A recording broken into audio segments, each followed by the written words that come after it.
नमस्ते बच्चों, ऑनलाइन कक्षा 2 में आपका स्वागत है। बच्चों, आज हम हिंदी में मात्राओं का ज्ञान का अभ्यास करेंगे। उसमें हम ए की मात्रा और घरेलू सामान का अभ्यास करेंगे। बच्चों, सबसे पहले हम ए की मात्रा वाले शब्दों का सचित्र अभ्यास करेंगे। बच्चों, सबसे पहले नैया का चित्र है। नीचे शब्द लिखा है न को ऐ की मात्रा नई, य को आ की मात्रा या, नैया। फिर चित्र है सैनिक का। नीचे शब्द लिखा है स को ऐ की मात्रा सै, न को छोटी की मात्रा नी, क, सैनिक। फिर चित्र है ऐरावत का। बच्चों, ऐरावत ऐसा हाथी होता है जिसकी 7 सूंड होती है। नीचे शब्द लिखा है ऐ, र को आ की मात्रा रा, व, त, ऐरावत। बच्चों, अब हम शब्द रचना का अभ्यास करेंगे। सबसे पहले आपको थैले का चित्र दिखाई दे रहा है। ऊपर शब्द रचना दी गई है। लिखा है थ जमा ऐ की मात्रा जमा ल जमा आ की मात्रा थैला। नीचे पूरा शब्द लिखा हुआ है। फिर है मैदान। ऊपर शब्द रचना दी गई है। आपको मैदान दिख रहा है। मैदान में हम खेलने जाते हैं। तो रचना कुछ इस प्रकार है। म जमा ऐ की मात्रा जमा द जमा आ की मात्रा जमा न, मैदान, मैदान। फिर चित्र है बैलगाड़ी का। ऊपर शब्द रचना है ब जमा ऐ की मात्रा जमा ल जमा ग जमा आ की मात्रा जमा ड जमा बड़ी की मात्रा बैलगाड़ी। बच्चों, जो गाड़ी को बैल खींचते हैं उसे बैलगाड़ी कहते हैं। बच्चों, यहाँ मैंने 2, 3 और 4 अक्षर वाले कुछ शब्द लिए हैं। चलो हम इनका अभ्यास करें। पहला शब्द है थैला। थैला मतलब बैग। फिर शब्द है बैल। बैल मतलब बुलॉक। फिर शब्द है मैना। मैना एक पक्षी है। फिर शब्द है पैसा। पैसा मतलब रुपये। फिर 3 अक्षर वाले शब्द। पहला शब्द है मैदान। मैदान मतलब जहाँ आप खेलने के लिए जाते हैं वह जगह। जो जगह बहुत बड़ी और खुली होती है उसे मैदान कहते हैं। फिर शब्द है कैलाश। कैलाश किसी लड़के का नाम भी हो सकता है या फिर कैलाश पर्वत का नाम भी है। फिर शब्द है हैरान। हैरान होना मतलब चौंक जाना। फिर शब्द है पैदल। पैदल मतलब पैरों से चलकर जाना। फिर 4 अक्षर वाले शब्द है। पहला शब्द है बैजनाथ। बैजनाथ एक व्यक्ति का नाम होता है। फिर शब्द है नैनीताल। नैनीताल एक शहर का नाम है जहाँ लोग घूमने जाते हैं। घूमने के लिए वह बहुत अच्छी जगह है। फिर शब्द है खपरेल। बच्चों, खपरेल जो कि कच्चे घर होते हैं उनकी छत पर लगाई जाती है। फिर शब्द है बैलगाड़ी। बैलगाड़ी मतलब जो गाड़ी को बैल खींचते हैं उसे बैलगाड़ी कहते हैं। बैलगाड़ी का उपयोग गांव में किसान करते हैं। बच्चों, अब हम पाठ का पठन करेंगे। पाठ का नाम है कैलाश की सैर।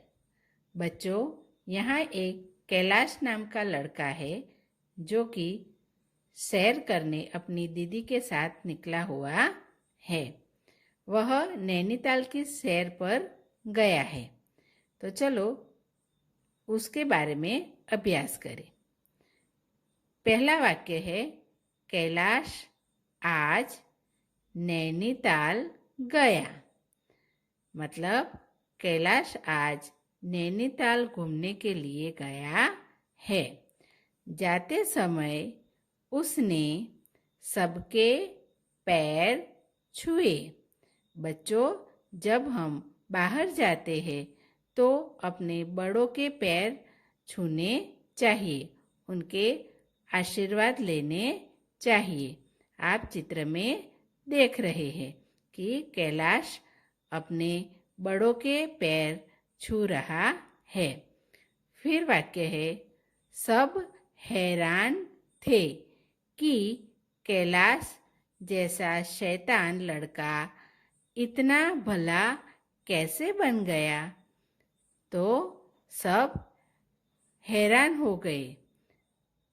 वह सोचने लगे कि कैलाश नाम का ये जो शैतान लड़का था, जो बहुत मस्ती करता था, वह इतना भला मतलब अच्छा कैसे बन गया।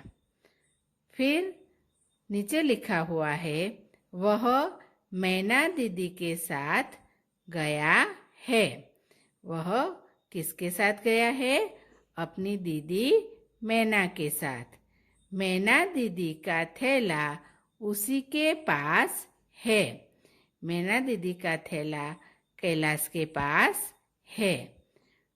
फिर लिखा है, उसके इस बर्ताव से सब हैरान है, क्योंकि वह बहुत ही शैतानी करता था घर में, और जब घूमने निकला है तो दीदी की मदद कर रहा है, बड़ों के पैर छू रहा है। तो उसका इतना अच्छा व्यवहार देखकर सभी हैरान है। तो बच्चों, हमें यह सीखना है कि जब हम बाहर जाए तो हमें दूसरों की मदद करनी चाहिए, और जाने से पहले अपने बड़ों के आशीर्वाद लेने चाहिए। बच्चों, यहाँ कुछ घरेलू सामान के चित्र दिए हुए हैं। बच्चों, आपने अपने घर में यह सभी सामान देखा है। पहला चित्र है पंखे का। नीचे शब्द लिखा है पंखा। प के ऊपर अनुस्वार है। पंख को आ की मात्रा खा, पंखा। पंखा हमारे घर में होता है। फिर चित्र है सोफा का। सोफा भी घर में होता है। सोफा बैठने के उपयोग में लिया जाता है। फिर है अलमारी का चित्र। अलमारी में हम अपने कपड़े और कुछ कीमती सामान रखते हैं। फिर चित्र है गैस चूल्हे का। उस पर हम खाना पकाते हैं। वह रसोई में होता है। फिर चित्र है फ्रिज का। फ्रिज में हम खाना पका के फिर उसे कई दिनों तक ताज़ा रखने के लिए वहाँ रखते हैं। वहाँ हम सब्जी, दूध वगैरह रखते हैं, जिससे कि वह ताज़ा रहे। फिर है टेलीफोन का चित्र। टेलीफोन से हम दूर दूर तक बातें कर सकते हैं। फिर चित्र है घड़ी का। घड़ी में हम समय देखते हैं, उससे समय का पता चलता है। फिर टेलीविज़न का चित्र है। टेलीविज़न हमारे मनोरंजन के लिए होता है। फिर चित्र है कंप्यूटर का। बच्चों, आजकल कंप्यूटर हर जगह होता है। कंप्यूटर घर में, ऑफिस में, स्कूल में, हॉस्पिटल में, सभी जगह होता है। कंप्यूटर से सारे काम आसानी से हो जाते हैं।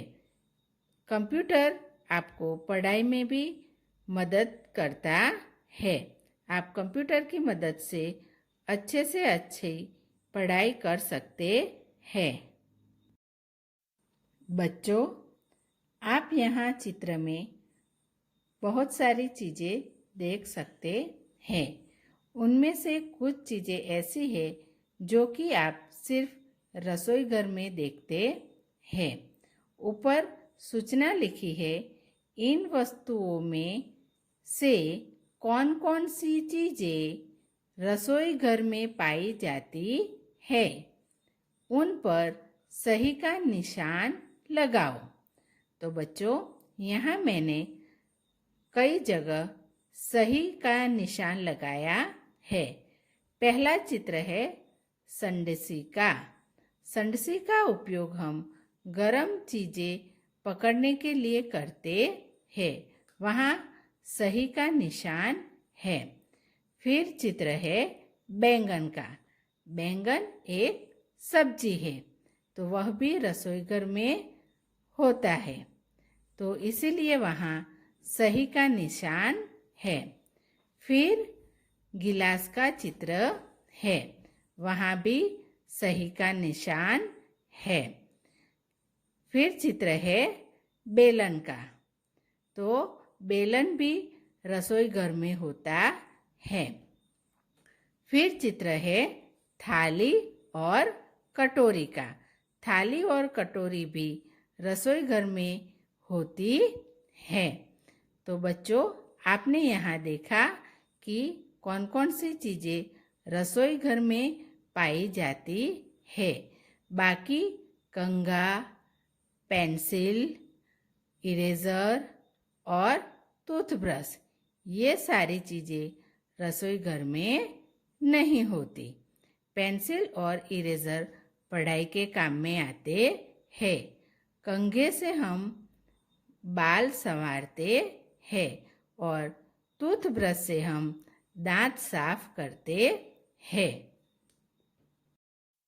बच्चों, यहाँ मैंने आपको गृह कार्य दिया हुआ है, जो कि आपको अपनी नोटबुक में घर पर लिखना है।